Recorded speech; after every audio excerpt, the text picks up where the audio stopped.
Lynette's got a sizable 401k, $650 or more, $1,000. When she left Brian, she was in tears.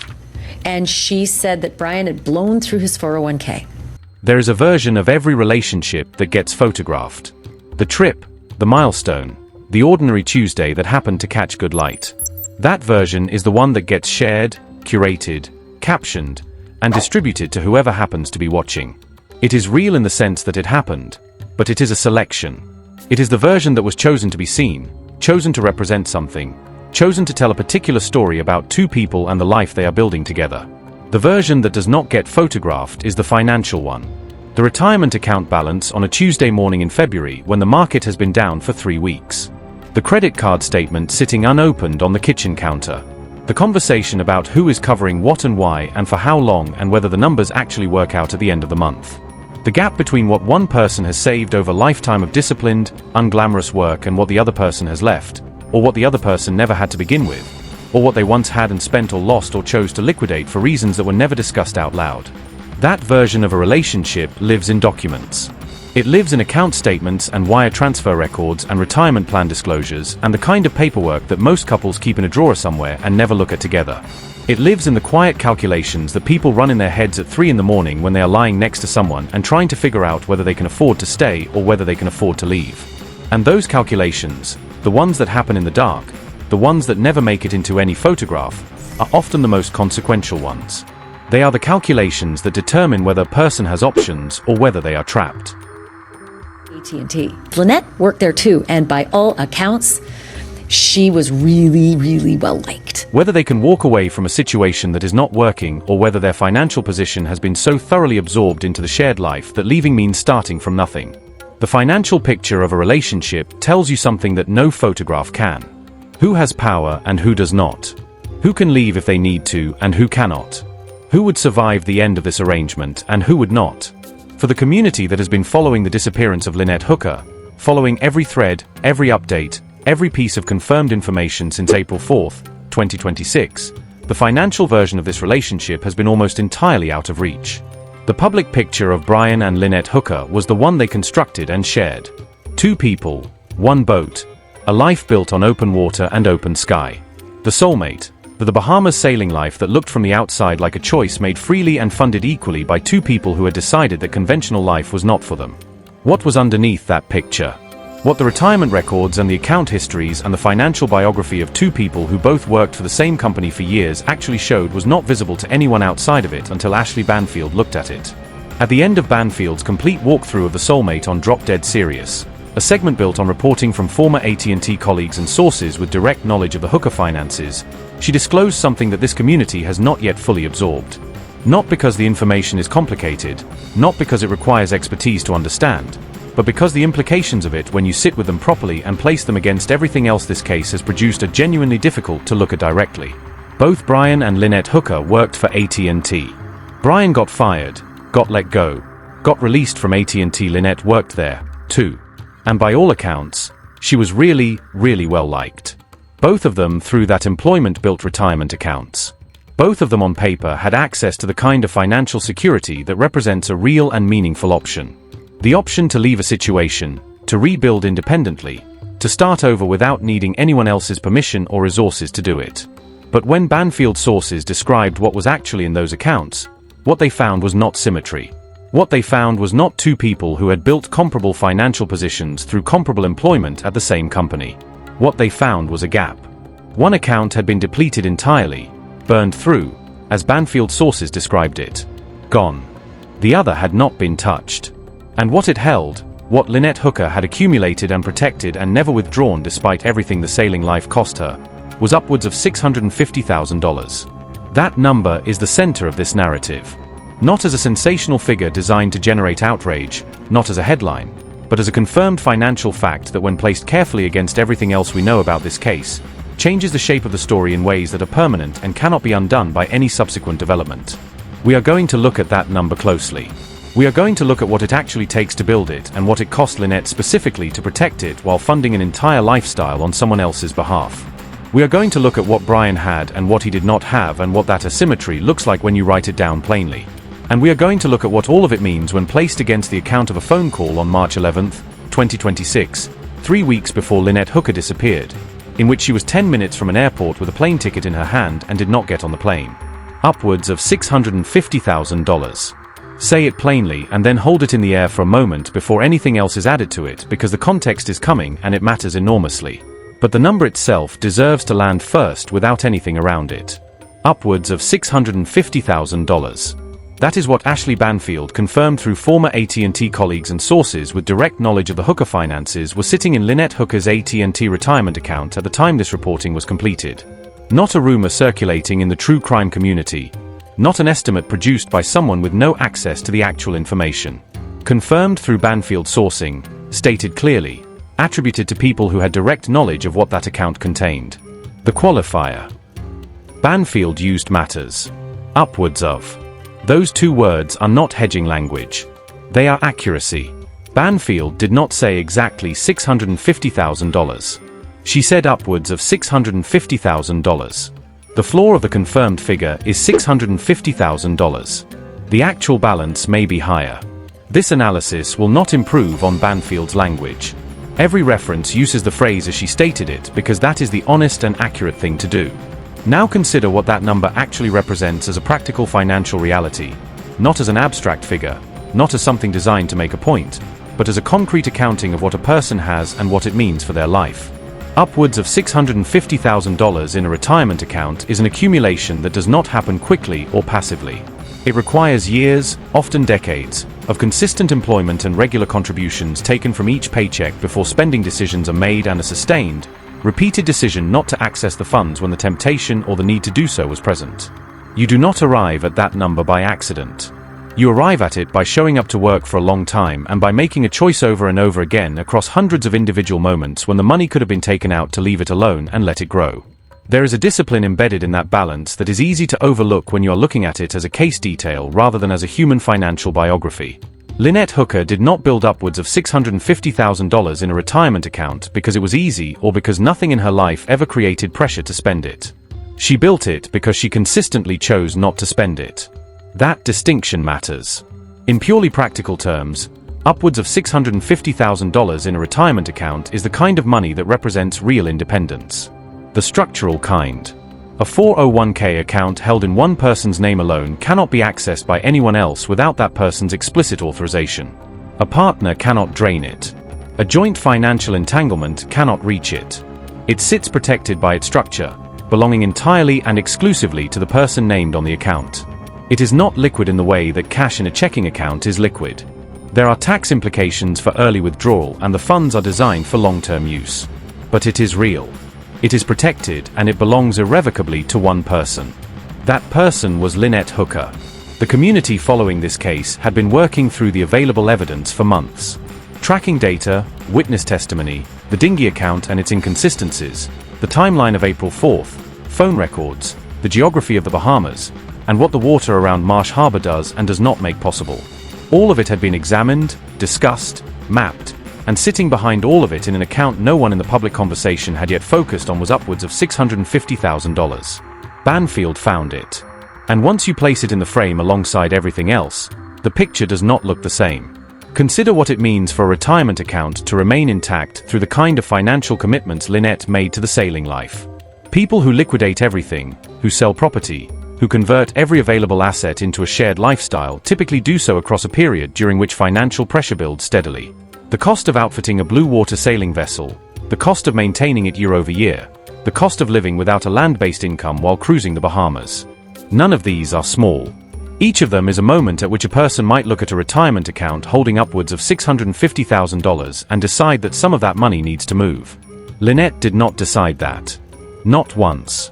Across however many years and however many financial demands the sailing life created, the retirement account stayed. It grew. It was still there, intact, confirmed in her name alone when Banfield sources described it. That discipline maintained under sustained financial pressure is part of the story this number tells. The financial story of Brian and Lynette Hooker does not begin on a boat. It does not begin in the Bahamas. It begins earlier and in a more ordinary place at a telecommunications company during the working years that precede the life that gets photographed and shared. Both Brian Hooker and Lynette Hooker worked for AT&T. This is confirmed through Banfield's reporting. Lynette worked there, too. And by all accounts, she was really, really well liked. Super nice. Everybody said the same thing. They really liked Lynette. The significance of that shared employment is not incidental. It means both of them had access to the same category of long-term financial tool, the employer-sponsored 401k retirement plan under the same institutional structure with the same basic opportunity to build retirement savings through contributions made during their working years. This shared starting point matters because it eliminates an explanation for what came next. If only one of them had worked for a company that offered a retirement plan, or if only one of them had been employed long enough to accumulate meaningful savings, the disparity in their account balances might have a structural explanation that has nothing to do with decisions.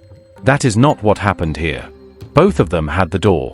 Both of them had the same access to the same type of account through the same employer. What each of them chose to do or not do with that account is the story. Banfield stated it directly. Brian Hooker's 401k was gone. This is from reporting from a source that says he had blown through his 401k. Her characterization, drawn from sources familiar with the state of his finances, was that he had burned through it entirely. Not partially depleted, not reduced to a smaller balance. Gone.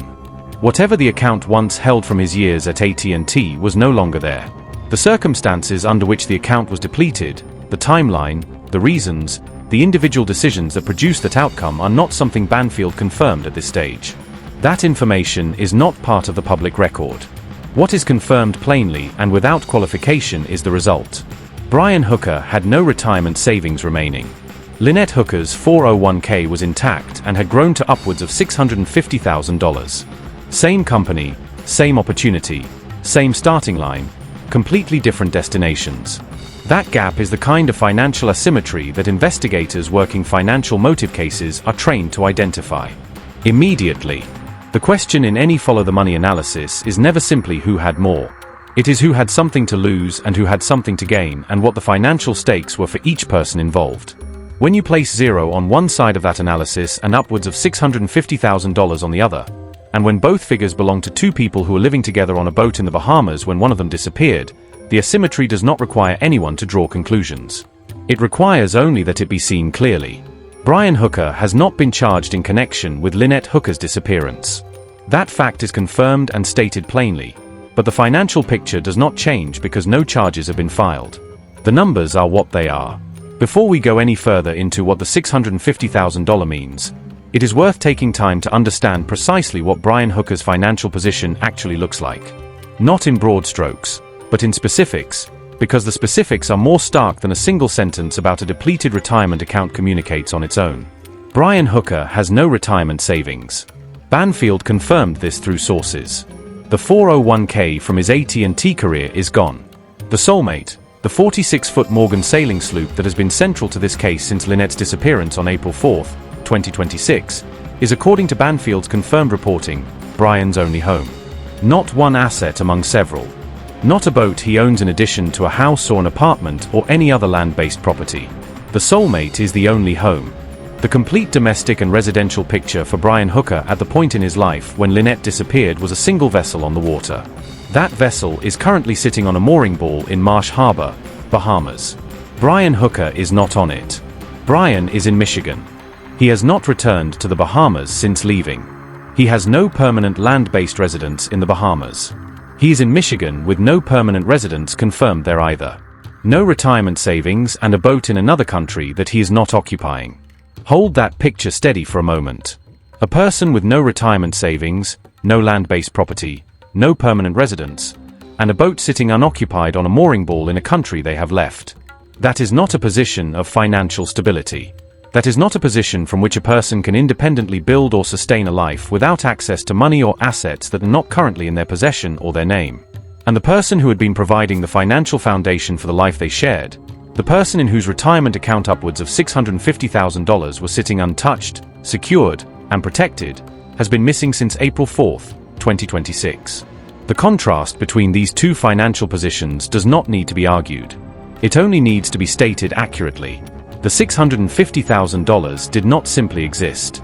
It was built, and the way it was built is part of the story. Because Lynette Hooker was not building it in a context where building it was easy or where protecting it cost nothing.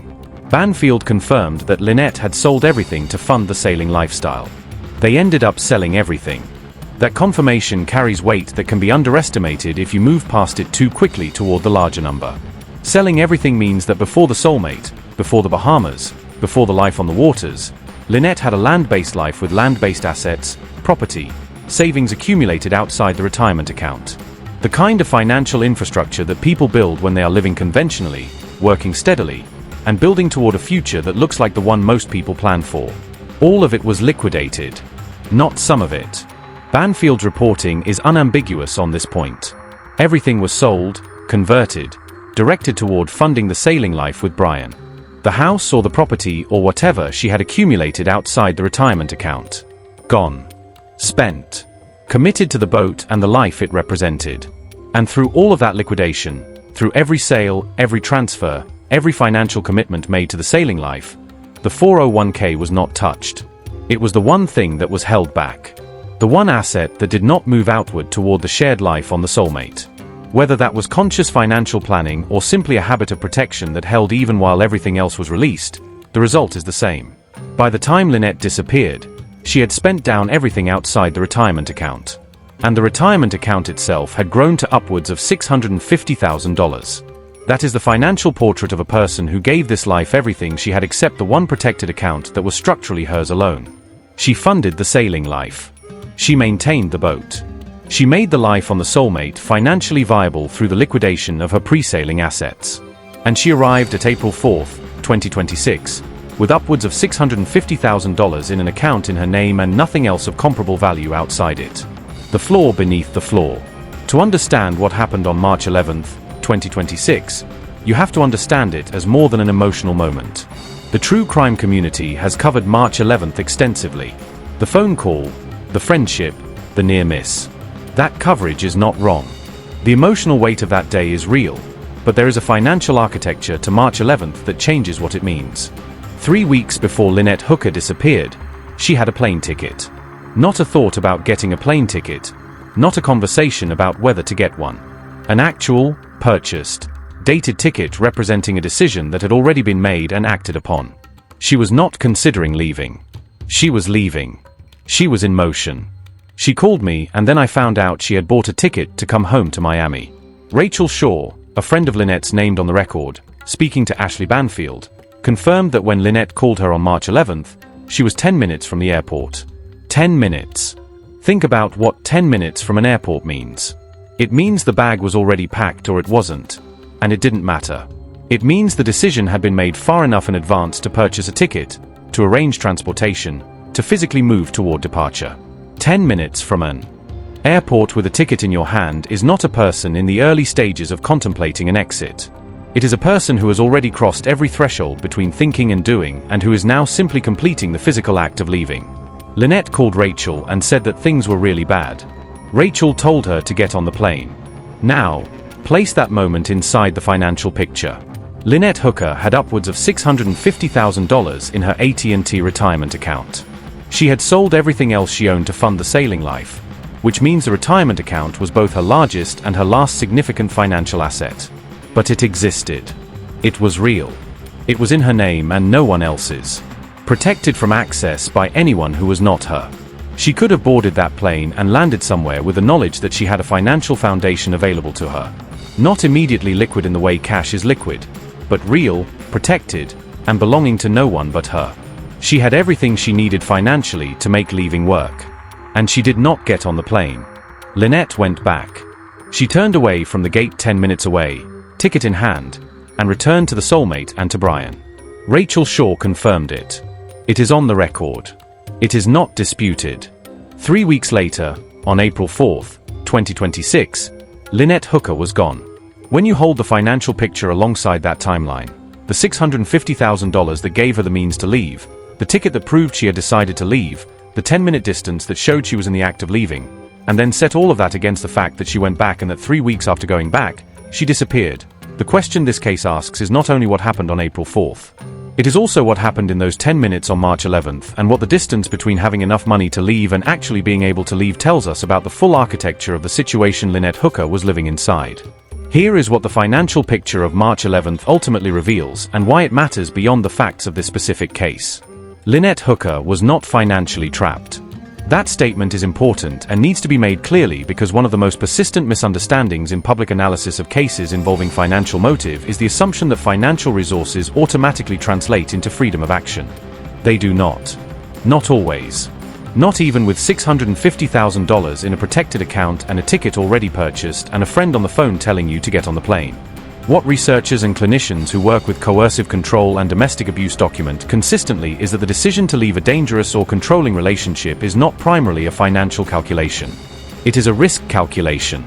The moment of leaving is statistically the most dangerous moment in an abusive dynamic.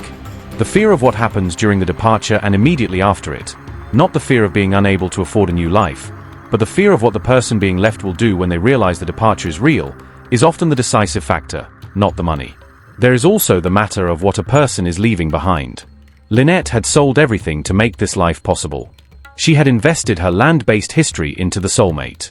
To leave meant not just walking away from a person, but walking away from the physical vessel that contained everything she had left except that one retirement account. It meant leaving the boat she had funded to a man who had no other home and no other savings. That is not a simple departure. It is a total liquidation of a life. When Lynette was 10 minutes from the airport, she was 10 minutes away from finalizing that liquidation. She was 10 minutes away from a clean break that would have left Brian Hooker with a boat and no income and no savings, and her with $650,000 and her life. And she went back. In the 3 weeks between that return and her disappearance, the financial reality did not change. The upwards of $650,000 was still there. The boat was still there. The asymmetry was still there.